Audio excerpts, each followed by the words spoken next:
Welcome to the Wellness Biz Academy, where we turn passionate practitioners into profitable practice owners. I'm Cass Duffield, corporate business strategist and naturopath, showing you how to build a thriving practice with simple, proven systems that work. Let's create the practice that you long to have, because it's time to start living your passion and growing your practice. Hi everyone and welcome. Thanks so much for joining me for another episode of Empowered Marketing Unleashed. I'm so excited to have you here. For those that don't know me, I'm Cass Duffield, and I help you build a business based on integrity, authenticity, and a business that comes from the heart, because we're in the business of helping people. We are in the business of serving clients that we love to help. So our marketing comes from a different space, and that's what this podcast is all about, helping you find authentic ways full of integrity to market your business. Today, we're talking about email marketing. And it's actually interesting because lately I am hearing a lot from entrepreneurs in my world who don't want to use email marketing in their business. They feel that email marketing is pushy, it's a bit salesy, and for that reason, they're avoiding using it. And look, do I agree? I do to a point, because we know that traditional ways of email marketing can be really pushy. We've all seen it. It can be all too frequent. They tend to use very toxic selling traits. They're trying to convince you to make a purchase that you may not have otherwise wanted to make. So I can see how you can look at it and think, oh, it's a bit slimy, a bit pushy, and it's just not for me. But email's been around for a long time. It's been around for a very, very long time, long before social media platforms ever came on the scene. And I actually think it's one of the most personal ways you've got to communicate with your audience. It really is also the only marketing channel that you have complete control over. No algorithms to contend with. So even though many of you are struggling with email marketing and you're worried that it might be a bit spammy, might come across a bit pushy, I think we need to relook at it, because there are ways to do it that feels natural, that builds connections with people, and is based in complete and utter integrity. So the truth is, you actually can use email marketing in your business, and it can be done so in a way that completely aligns with you and your values. It can come from a place of authenticity. It can come from a place of offering value to the person who's reading the email. Remember too that every single person on your list is there for a reason. They have opted in to your list through some means, and you made a promise at that time that they opted in that you would communicate with them regularly. For many entrepreneurs, though, that promise just wasn't kept, was it? You've accidentally ended up ghosting your audience, and we don't want that. So it's time to fix that. We're going to start following through on what we've promised. We're going to start emailing our list regularly, but in a way that is based in integrity and authenticity. We're going to focus on really nurturing our list and building some genuine connections. So that's why today we're going to discuss a topic that I am calling Reimagine email marketing. It is time to put the bad practices, the toxic traits, the salesy, the slimy, and the pushy in a box and throw away the key, because we are going to do it a different way. So today we're talking about how we can reimagine email marketing so it transforms from something salesy into something that's genuine and engaging. I think the best place to start with this episode on this topic is with some best practices. I think the key to hold on to here is it's not just about sending emails to your list for the sake of sending an email. You have to remember it's about making a genuine connection, and you're trying to share content in those emails that your subscribers will find valuable. You want it to be helpful. Email marketing can actually be so much simpler than many entrepreneurs are making it, and I'd really implore you to make it as simple as possible, because in most cases, simple is actually better. Interestingly, some recent stats on email marketing has actually shown that emails with less than 200 words are doing better than longer emails.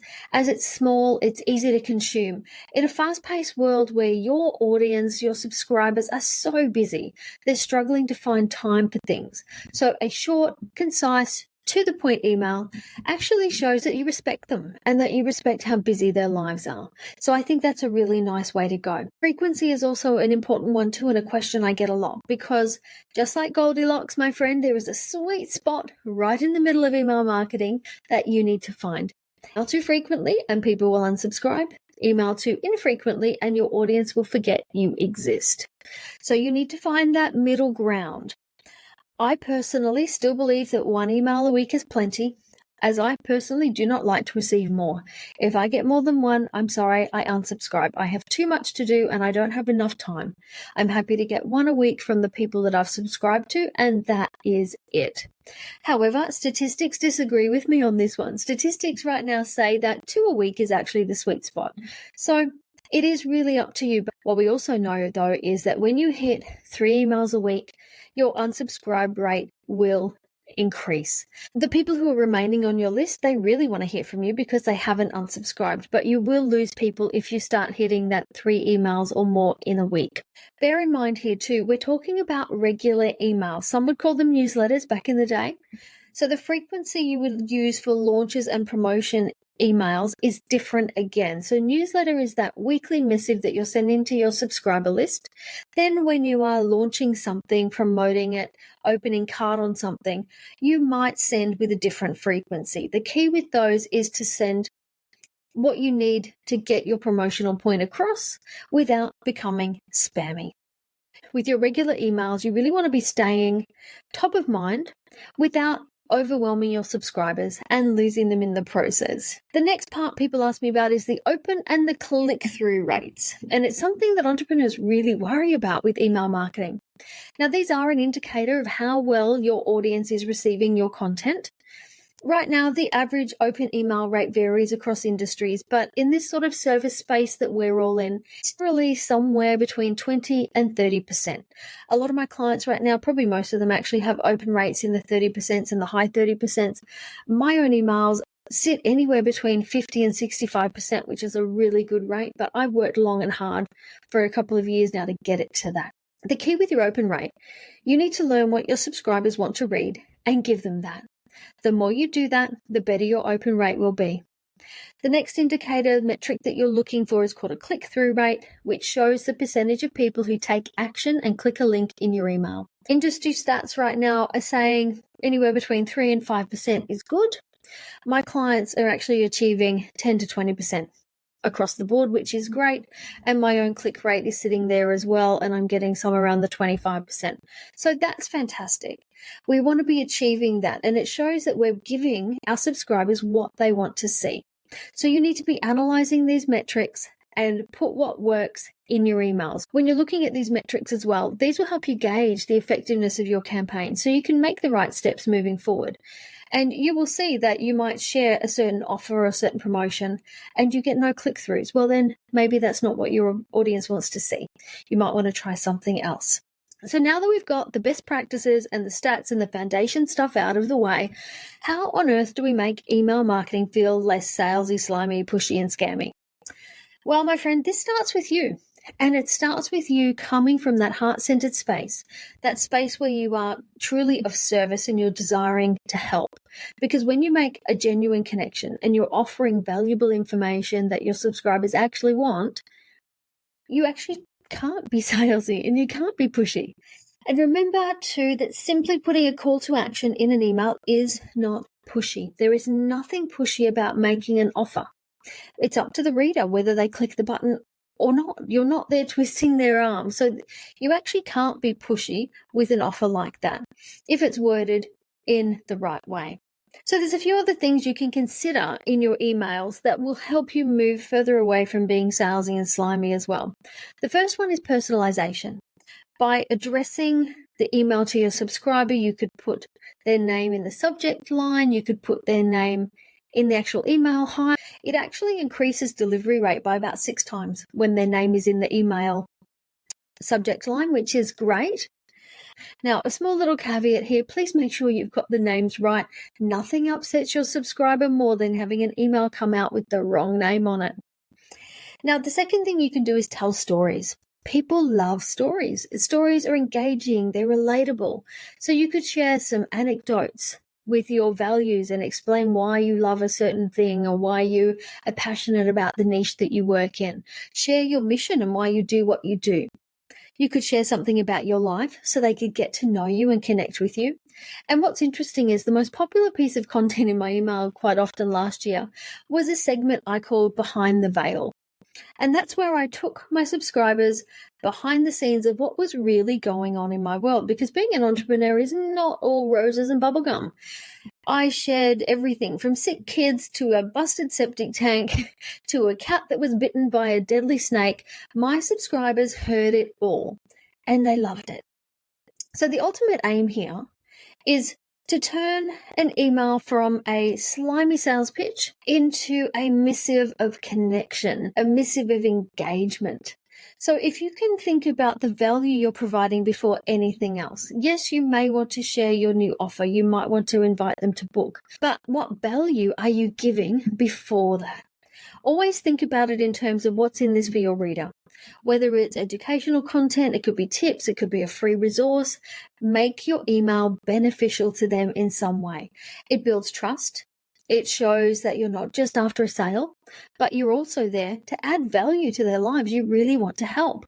So yes, you do want to offer something, but always leave that till later in the email and don't make it a hard sell. Make it an offer that they can take or they can leave. I also think it's great with your emails to try and invite conversation. I actually get a lot of emails back every week. People hit reply and respond to me and share their thoughts, which I absolutely love. So guys, don't stop doing that. I love getting your emails. So could you encourage your readers to respond? Could you ask questions? Could you prompt feedback? When your audience feel like they're part of a two-way conversation, they are more engaged and they build more trust with your brand. It becomes more of a connected relationship. So remember, above all with your emails, you need to keep your integrity intact. You have to be honest. You have to be transparent. If you're promoting a product, tell them why you believe in this product. Let your authenticity shine through, because that will reinforce the integrity that is the foundation of your brand. Now, today in this podcast, I'm adding a little new section that I haven't done before, and I'm just simply going to call this Your Questions Answered, as I've had so many questions lately on the topic of email marketing. That's why I have put this episode together today, and I thought the best way to answer some of the questions that I have is to quite literally answer the questions that I have live here on the podcast. So, first up, Jen's in my Facebook group. Jen asked me, how often should I email my list? Because I'm just starting out in business. I'm new. What should I be doing? And this is a really great question. Really great question, because I love to hear that new businesses are thinking about email marketing from the get-go. I think every business should be building a list, and you should do it from the day you open your doors. So when you're just starting out, it doesn't matter whether you've got one person on that list, 100 people or 1,000 people. I think you should be emailing them once every week. And as I said earlier in this episode, that is where it stops for me, unless I'm launching or promoting something. And as you're just starting out, I think once a week is adequate as well. We do know that from the metrics and the statistics, if you're emailing any less than once a month, you won't get any traction. So there is no point. I really would recommend once a week. And when you are starting up and you probably don't have a great lot of clients on the books yet, you can get in a really good habit. You'll have time for marketing. So make the habit now so you can keep it going long term. The next question I've got here, it's Marie. Marie, thank you for your question. So how do I grow my email list, Cass, without seeming too pushy? So I did talk to Marie about this. She's a little bit concerned about putting lead magnets out, putting freebies out, and looking like she's just trolling for email addresses. And I get that. I can see how that can be hard. But the key to growing your email list with authenticity actually starts with the value that you're offering, because you're offering something, a piece of value in exchange for someone's email address. So you're not taking it for nothing. It could be a free downloadable resource. It could be a webinar. Maybe it's a discount voucher. Maybe it's some meal plans, whatever relates to your niche. You're giving a piece of value for them to get onto your list. And remember that whatever you're offering, it's an invitation. It is up to them whether they accept it or whether they don't. You can't force them to sign up and get on your list. So I actually don't think you can be pushy. when you're growing your email list. I recommend using a call to action at least once a week across all of your marketing platforms, offering one of your lead magnets or some of your freebies to try and get people off your social media platforms and onto your list.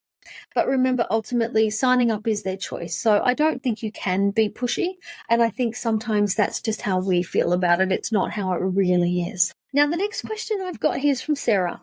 And Sarah asked me, Cass, how do I get the balance right? How can I be authentic and not appear pushy or salesy, but I actually am trying to make sales and hit the revenue goals I have in my business? Yeah, tough one, isn't it? It's a really common challenge, and it's a really good one to address, I think. It is completely possible, and it's actually not that hard to get that balance right. You can be authentic, and you can come across not looking pushy and not looking salesy and still be working towards hitting your revenue goals. It absolutely is achievable.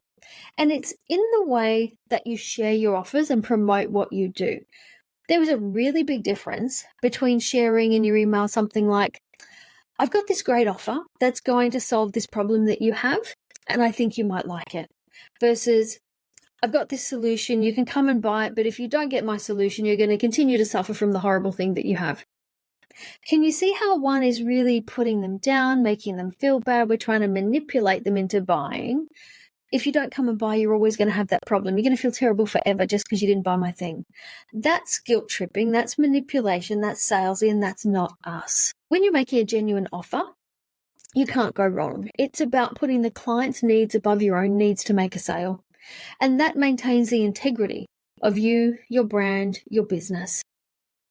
Now, the last question that I've got today is, how can I get more of my emails opened? I'm spending a lot of time and effort writing emails and sending emails, but my open rates are pretty poor. So increasing your open rate, I believe, is something that should be happening naturally over time as you improve and refine your emails and provide more of that content that your subscribers actually want. Whatever your current email open rate is, I don't think that matters, because that all it is a benchmark. It's just a benchmark for you to move on from. Now, if you have a great open rate right now, fantastic, maintain that. But if you have a lower open rate, then all you have to do is look at the metrics. What's working, what's not. When you have an email that has a bigger open rate, what was it? Was it the subject line? What content did you share? What made the difference that got more of that opened?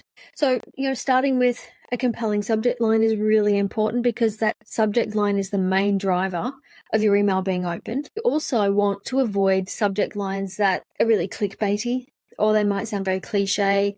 They might have some spammy words, and you absolutely want to avoid using any typing in all caps, because all of those things can trigger the spam filters, and your lovely email will end up in trash and never get read anyway. Adding the subscriber name to the subject line can really help with your open rate, personalizing the email, as we said before too. So over time, you will learn the things that get open more, the things your clients and your subscribers want to see. You'll also start to learn the days and the times that your emails get open more. Really interestingly, in my business, I get the best open rates on Friday and Saturday evenings. And traditionally, marketing people would tell you don't send emails. So today, friends, we have covered quite a lot. I think for a rather short episode, I think we've got a lot of ground covered here, which is great. I hope you can see, though, that email marketing isn't something you have to avoid, that it can be done with integrity, and it can be, and frankly, it probably should be, an integral part of your marketing schedule.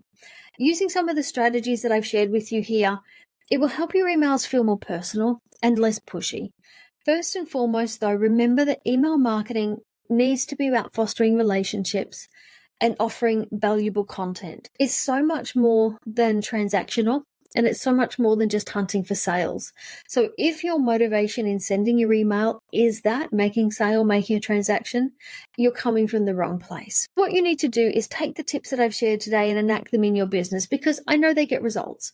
It's exactly what I do in my business. It's exactly what my clients do in their businesses. And we are so grateful that we have an amazing subscriber base, a subscriber base who opens the emails, they read, they hit reply and respond, And it's just amazing. And I hope that in time you can create this for your email list as well.